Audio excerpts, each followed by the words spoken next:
राधे राधे गुरुजी। राधे राधे। गुरुजी, जैसे किसी की कुंडली में अकाल मृत्यु का योग हो जी जी जी तो उसका परिहार कैसे किया जाए, उसका उपाय कोई अच्छा सा कोई। जी जी जी जी पंडित जी, बहुत अच्छा प्रश्न है आपका। देखिए, कभी कभी यह होता है कि जब किसी बालक का जन्म होता है और हम अपने पुरोहित जी को अपना टेवा दिखाते हैं, अपनी जन्मपत्री दिखाते हैं, तो वो कभी कभी कहते हैं कि इनके ग्रह थोड़ा कमज़ोर हैं, अल्प मृत्यु इत्यादि योग सच में होते हैं। जैसे कि जो मार्कंडेय ऋषि थे, उन्होंने भगवान की तपस्या कर कर जो उनको अल्प मृत्यु का योग था, परंतु भगवान की भक्ति कर कर वह टल गया था, यमराज उन्हें नहीं ले जा पाए। इसी प्रकार से बहुत सारे लोगों के कुंडली में होता है अल्प मृत्यु का योग।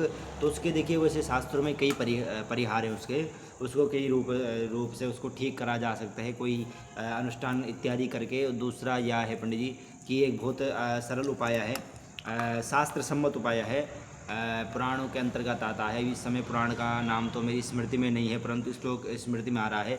कार्तिकेय कृष्ण पक्षे तु त्रयोदश्याम निशामुखे यमदीपम बहिर्दद्यात् अपमृत्युर्विनश्यति। कार्तिकेय कृष्ण पक्षे तु, कार्तिक की कृष्ण पक्षी में जो त्रयोदशी तिथि आएगी, अथवा जिसको हम धनतेरस कहते हैं, कार्तिकेय कृष्ण पक्षे तु त्रयोदश्याम निशामुखे, निशामुखे का अर्थ है शाम के समय पर, यम दीपम बहिर्दद्यात् अपमृत्युर्विनश्यति। यम को दीपदान करना चाहिए दक्षिण की दिशा की तरफ। तो उससे उस दीपदान करने से, उस दिन दीपदान करने से, त्रयोदशी धनतेरस के दिन शाम को दीपदान करने से अगर किसी के व्यक्ति के कुंडली में अल्प मृत्यु का योग है तो उसका परिहार हो सकता है। वह अगर कुछ सालों तक लगातार ये उपाय करता है तो उसके अल्प मृत्यु के जो योग हैं वह समाप्त हो सकते हैं।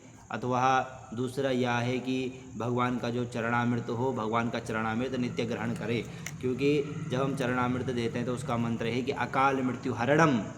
उसके आरंभ में कहा गया है कि अकाल मृत्यु हरणम सर्व व्याधि विनाशनम विष्णु चरणोदकम पीत्वा पुनर्लोके न विद्यते ही। तो इस प्रकार से भगवान का चरणामृत लेकर, मतलब टोटल बात यह है कि भगवान का आश्रय लेकर, जिस व्यक्ति ने भगवान का आश्रय लिया, अल्प मृत्यु अथवा बड़े से बड़े संकट से वह बच सकता है।